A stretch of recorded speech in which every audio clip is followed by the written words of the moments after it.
అందరికీ నమస్కారం. నేను మీ పిసిరెడ్డి. నాకు జడ శ్రవణ్ కుమార్ గారంటే ఎందుకో గౌరవం అండి. ఆ గౌరవానికి కారణం ఏంటంటే ఆయన చేపట్టినటువంటి వృత్తి. అంటే మాజీ న్యాయమూర్తి. నాకు సహజంగానే న్యాయమూర్తులంటే చాలా గౌరవం. వాళ్ళని దైవ స్వరూపాలుగా చూస్తాను. ఎందుకనంటే ఎలాంటి వాటికి వాళ్ళు చెల్లించకుండా ధర్మం వైపు, చట్టం వైపు, న్యాయం వైపు నిలబడతారు కాబట్టి ఆ వృత్తిలో ఉండేవాళ్ళంటే నాకు చాలా గౌరవం. వైఎస్ఆర్సీపీ అధికారంలో ఉన్నప్పుడు అప్పటి ప్రభుత్వానికి వ్యతిరేకంగా ఆయన మీడియా ఛానళ్ళ ద్వారా చాలా మంచి మంచి సందేశాలు ఇచ్చేవాడు. ఒక రకంగా చెప్పాలంటే ఇన్స్పైర్ చేశాడు చాలామందిని. మనమేం కాదనలేనటువంటి నగ్న సత్యం. ఆ తర్వాత ఎందుకో ఆయన ధోరణి మారింది, మాట తీరు మారింది. ఎవడో అలగా జనం మాట్లాడుకుంటారు చూడండి. అంటే నాలాంటి వాడు ఎవడో బూతులు మాట్లాడతాడు. ఒక్కొక్కసారి ఆవేశాన్ని విచక్షణ కోల్పోయి మాట్లాడుతుంటాం మాలాంటి వాళ్ళు. ఆ స్థాయికి దిగజారిపోయి మాట్లాడటం అయితే ప్రారంభించాడు ఎన్నికల ఫలితాలు వచ్చిన తర్వాత. చాలామంది తెలుగుదేశం పార్టీ అభిమానులు కొంతమంది నాకు కామెంట్లు పెడుతుండేవాళ్ళు. జడ శ్రవణ్ కుమార్ గారి మాటలను ఖండిస్తూ ఒక వీడియో చెయ్యన్నా అంటే నేను ఎప్పుడు కూడా ఆ ప్రయత్నం చేయలేదు. ఎందుకనంటే ఆయన చదువుకి నేను ఇచ్చేటటువంటి గౌరవం, ఆయన కులానికి నేను ఇచ్చేటటువంటి గౌరవం. నిన్న జడ శ్రవణ్ కుమార్ గారి మీడియా సమావేశం చూశాను. వాస్తవంగా చెప్పాలంటే నేను చాలాసార్లు ప్రభుత్వానికి విజ్ఞప్తి చేసుకునేవాడిని, ప్రజలకు కూడా విజ్ఞప్తి చేసుకుంటూనే ఉంటాను. ఈ రాష్ట్రంలో కొన్ని అరాచక శక్తులు ఉన్నాయండి. వాళ్ళ ప్రయత్నం ఏంటంటే కులాల మధ్య చిచ్చు పెట్టాలి, మతాల మధ్య చిచ్చు పెట్టాలి, ప్రాంతాల మధ్య చిచ్చు పెట్టాలి. ఈ అజెండాతో కొంతమంది ఏంటంటే ప్రయత్నిస్తుంటారు, విశ్వ ప్రయత్నం చేస్తుంటారు, ప్రజాదరణ పొందుతుంటారు. కానీ ఇండైరెక్ట్గా వాళ్ళ ఒక సందేశాన్ని ఇస్తారు. కులాల మధ్య విద్వేషాలు రెచ్చగొట్టడం, మతాల మధ్య విద్వేషాలు రెచ్చగొట్టడం, ప్రాంతాల మధ్య విద్వేషాలు రెచ్చగొట్టడం, మొత్తం మీద ఈ రాష్ట్రం సర్వనాశనం అయిపోవాలనేది వాళ్ళ యొక్క దీక్ష. నిజంగా చెప్పాలంటే దీక్ష పూని ఉంటారు. పొద్దున్న లేస్తే ఈ రాష్ట్రం అభివృద్ధి చెందకూడదు, ప్రజలు కొట్టుకు సావాలి, ఈ ప్రభుత్వం చేతగాని దద్దమలాగా చూస్తూ ఉండాలి, ఈ ప్రభుత్వాన్ని మనం టార్గెట్ చేయాలి. అందులో భాగంగానే ఏమన్నా జడ శ్రవణ్ కుమార్ గారు కూడా పనిచేస్తున్నారా? నాకు నిజంగా అనుమానం వచ్చింది నిన్న ఆయన మీడియా సమావేశం చూసిన తర్వాత. ఆయన ఏం చెప్తున్నాడంటే కల్కి ఆశ్రమం ఒక 60 ఎకరాలు అటవీ భూమి ఆక్రమించింది. తర్వాత ఇంకొక ఆశ్రమం కూడా, అది కూడా రామదూత ఆశ్రమం, ఒక 10 ఎకరాలు అటవీ భూమిని ఆక్రమించింది. మొత్తం మీద ఒక 30-35 ఎకరాల వరకు ఆయన ఆక్రమించినట్టుగా చెప్పుకుంటూ వస్తూ పవన్ కళ్యాణ్ గారు ఈ రాష్ట్రంలో ఉండే అరాచక శక్తుల మీద దాడి చేయాలి అని ఒక సందేశం ఇచ్చాడు. మీ అంతు చూస్తాను, మీ చేతుల్లో ఉండేటటువంటి రేఖలను కూడా చెరిపేస్తాను అని ఆయన సవాల్ చేస్తున్నాడు. వాస్తవంగా చెప్పాలంటే సనాతని అని చెప్పుకునేటటువంటి పవన్ కళ్యాణ్ గారు వీళ్ళ మీద కదా దాడి చేయాల్సింది, వీళ్ళ కదా మక్కిలు ఎరగొట్టాల్సింది. అంటే ఎవరు? హిందూ ధార్మిక సంస్థల యొక్క మక్కిలు ఎరగొట్టాలంటే పవన్ కళ్యాణ్ గారు ఏదైతే వాళ్ళు ఇప్పుడు ఆశ్రమాలు పెట్టుకొని ఉన్నారో ఆశ్రమాలు మొత్తం కూడా అటవీ శాఖ భూముల్ని ఆక్రమించాడంట. పెద్దిరెడ్డి రామచంద్రారెడ్డి ఏదో కొంత భూమిని ఆక్రమిస్తే అది పెద్ద తప్పు కాదంట.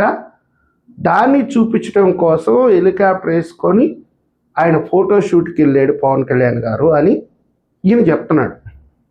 ఈ మొత్తం మీద ఈయన ఉద్దేశం ఏంటంటే హిందువులు ఈ రాష్ట్రంలో ఉండేటటువంటి అటవీ శాఖ భూముల్ని ఆక్రమించుకున్నారు. సార్, మీరు చాలా మేధావి, మీకు చాలా నాలెడ్జ్ ఉంది కాబట్టి నేను ఒక ప్రశ్న అడగదలుచుకున్నాను. ఈ దేశంలో హిందుత్వం పుట్టింది, రాముడు జన్మించాడు, శ్రీకృష్ణుడు ఇక్కడే జన్మించాడు, కురుక్షేత్ర యుద్ధం జరిగింది, ఎంతోమంది దేవతలు ఇక్కడ జన్మ పొందారు, ఈ దేశంలో కొంత భాగాన్ని కూడా పరిపాలించారు. దీన్ని హిందూ దేశంగానే అంటారు. మరి హిందూ దేశంలో హిందూ ఆలయాలకి భూములు ఉంటే అవి ఆక్రమణ అవుతుందా? అవి దురాక్రమణ అవుతాయా? హిందూ ధార్మిక సంస్థలకి భూములు ఉంటే అవి కబ్జా చేసినట్ట? శ్రవణ్ కుమార్ గారు, మీకు తెలుసో లేదో, మీరు శ్రీకాకుళం నుంచి చిత్తూరు వరకు ఒకసారి టూర్ వేయండి, ఒక చిన్న టూర్ ప్రోగ్రాం. చాలా కొండల మీద సిలువు పెట్టి అక్కడ చర్చిలు నిర్మించుంటారు. మరి ఏ హిందూ కూడా ప్రశ్నించలేదే, ఎక్కడో పుట్టిన మతానికి ఇక్కడ ఆస్తులు ఎక్కడి నుంచి వచ్చాయి, ఇక్కడ అటవీ భూముల్లో మీ చర్చిలు ఎందుకు కట్టారు, మీరు ఇక్కడ ఉండేటటువంటి ప్రభుత్వ భూముల్లో మీరు ఎందుకు యాక్టివిటీస్ చేస్తున్నారని ఏ హిందూ కూడా ప్రశ్నించలేదే. గుంటూరు దగ్గరే నేను మొన్న చూసినాను, మొన్నేంటి చాలా కాలంగా చూస్తున్నాను, కొండ మీద సిలువ పెట్టి అక్కడ ఒక చర్చి నిర్మించున్నారు కొత్తగా. మరి మీ కంటికి కనపడట్లేదా శ్రవణ్ కుమార్ గారు? అంటే ఒక హిడెన్ ఎజెండా, ఈ రాష్ట్రంలో మతాల మధ్య చిచ్చు పెట్టాలి. మీరు మాట్లాడిన మాటల్ని ఎవరన్నా క్రిస్టియన్ మిత్రులు నమ్మి, అమ్మో హిందువులు ఇంత దాష్టికానికి ఒడిగడుతున్నారా, భూమిని అంతా ఆక్రమిస్తున్నారా అని వాళ్ళు అనుకొని వాళ్ళు రెచ్చిపోవాలి హిందువుల మీద. హిందువులు దొంగలు, హిందువులకు ఉండే భూములన్నీ కూడా ఆక్రమించుకున్నాయే అని వాళ్ళు అనుకోవాలి. కానీ క్రిస్టియానిటీ చేసినటువంటి కార్యక్రమాలు మాత్రం ఎవరికీ తెలవకూడదు.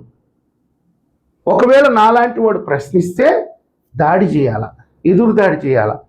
మొత్తం మీద హిందువుల మధ్య క్రిస్టియన్ మధ్య చిచ్చు పెట్టాల. ఇది మీ హిడెన్ అజెండా.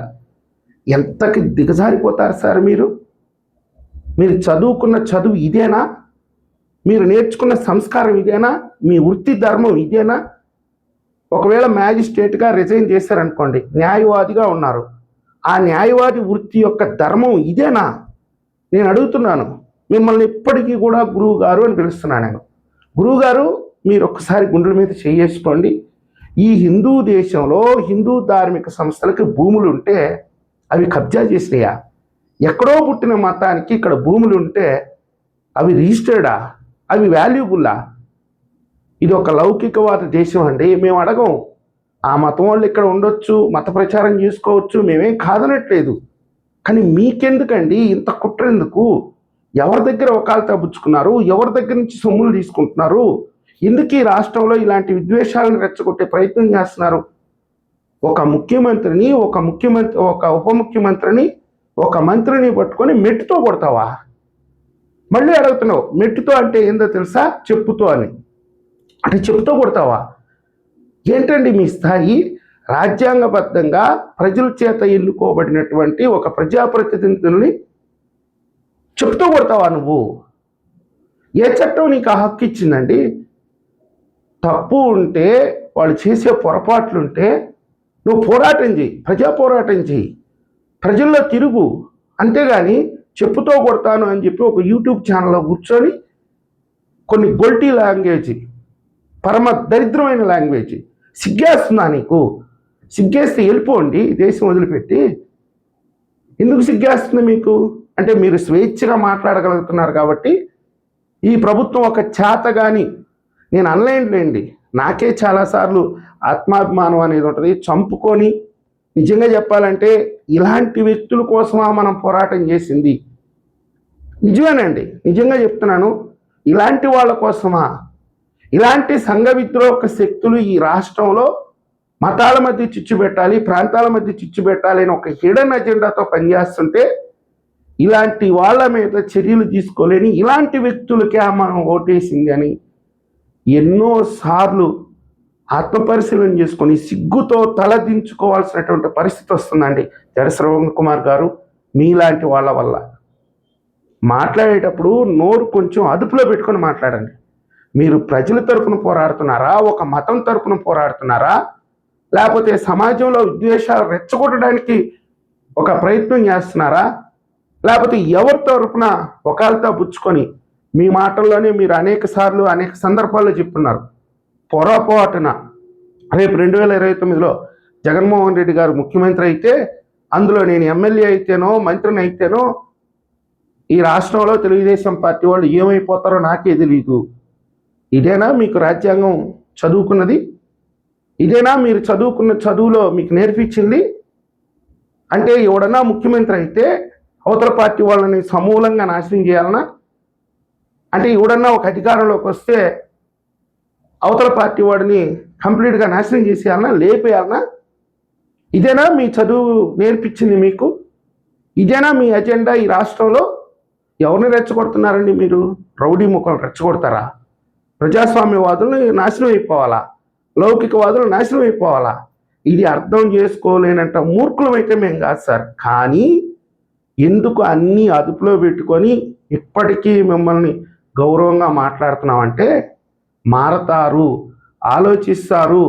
నేను చదివిన చదివేంది, నేను బతికిన బతికేంది, ఎందుకు ఈరోజు బురదలో పందిలాగా ఈ రాష్ట్రం మీద పడి ఆడుస్తున్నాను, ఈ ప్రభుత్వం మీద పడి ఆడుస్తున్నానని ఒక్కసారి ఆత్మ పరిశీలన చేసుకుంటారేమో అని నేను ఆశిస్తున్నాను. ప్రభుత్వానికి కూడా నేను ఒక విజ్ఞప్తి చేస్తున్నానండి.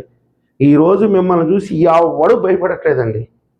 మీరేదో మొన్న రౌడీజాన్ని అంతం చేస్తాం, ఈ రాష్ట్రంలో శాంతి భద్రతలకి కట్టుబడి ఉంటామని ఒక ప్రకటన ఇస్తే, నిన్న సాయంత్రమే 2 తెలుగుదేశం పార్టీ కార్యకర్తలని, అన్నదమ్ముల్ని లేపేశారు వైఎస్ఆర్సీపీ వాళ్ళు.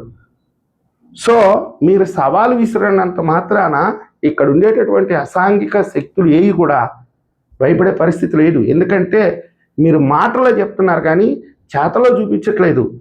ఏదో కొన్ని కార్యక్రమాలు తప్పుడు పనులు చేసిన వాళ్ళని తీసుకొచ్చి రోడ్ల మీద తిప్పినంత మాత్రాన, వాళ్ళ చేత వాకింగ్ చేసినంత మాత్రాన ఈ రాష్ట్రంలో ఇలాంటి సంఘ విద్రోహక శక్తులు మిమ్మల్ని చూసి ఎవడు భయపడట్లా, వాడి పని వాడు చేసుకుంటున్నాడు. ఎంత ధైర్యం ఉంటే జడ శ్రవణ్ కుమార్ గారు ఒక ప్రజాస్వామ్యబద్ధంగా ఎన్నికైనటువంటి ముఖ్యమంత్రిని, ఉప ముఖ్యమంత్రిని, మంత్రిని చెప్పుతో కొడతానని బెదిరిస్తున్నాడంటే, ఈ రాష్ట్రంలో అసాంఘిక శక్తులు ఏ విధంగా రెచ్చిపోతున్నారో ప్రభుత్వం ఒకసారి అర్థం చేసుకోండి.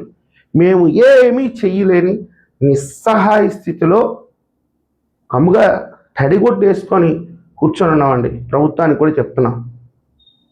నాలాంటి ఆవేదనే మీకు కూడా ఉంటే దయచేసి కామెంట్ రూపంలో మీ అభిప్రాయాన్ని తెలియజేయండి. ఈ వీడియో నచ్చితే లైక్ చేయండి, సబ్స్క్రైబ్ చేయండి, షేర్ చేయండి. ధన్యవాదాలు.